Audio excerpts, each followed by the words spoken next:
Sila po ba na mga anak ng dating Pangulong Duterte ay lilihis pa po ba sa sinabi ng dating Pangulo? Back to you, o dapat bang clapback?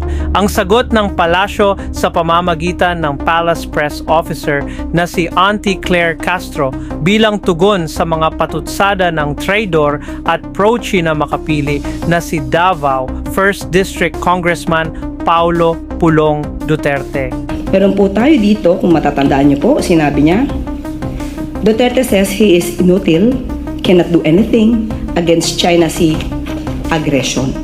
Siguro natatandaan niyo po ito. So sila ba na mga anak? Sila po ba ang kukontra sa kanilang ama? Like father, like son. Yan ang maanghang na banat ni Auntie Claire laban sa isa sa pinakasigang tiyanak ni Digongyo, ang puna sa rehas ng mga DDS, na ngayon ay nakakulong na sa The Hague, na ayon